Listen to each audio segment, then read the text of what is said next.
Tinatayang 2.7 milyong pisong halaga ng smuggled na sigarilyo ang nasabat ng mga otoridad mula sa dalawang individual matapos ang kinisang checkpoint sa bayan ng Parang, Maguindanao del Norte. Patuloy naman ang mahigpit na checkpoint operation lalo at nalalapit na ang election period sa Bangsamoro upang matiyak ang seguridad at mabawasan ang pagpasok ng mga ilegal na kalakal sa reyon.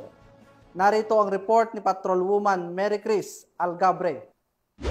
Nasabat ang tinatayang 2.7 milyong halaga ng smuggled cigarettes sa isinagawang COMELEC checkpoint dakong alas 12:30 ng umaga noong ika-26 ng Agosto taong kasalukuyan sa bahagi ng barangay Nituan, Parang, Maguindanao del Norte.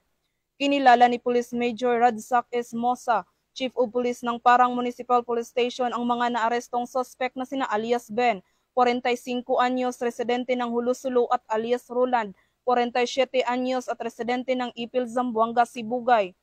Sa naturang operasyon, nasamsamang nasa 150 kahon ng smuggled cigarettes na kinabibilangan ng 30 kahon ng Fort at 120 kahon ng Berlin na tinatayang nagkakahalagang 2,700,000 pesos.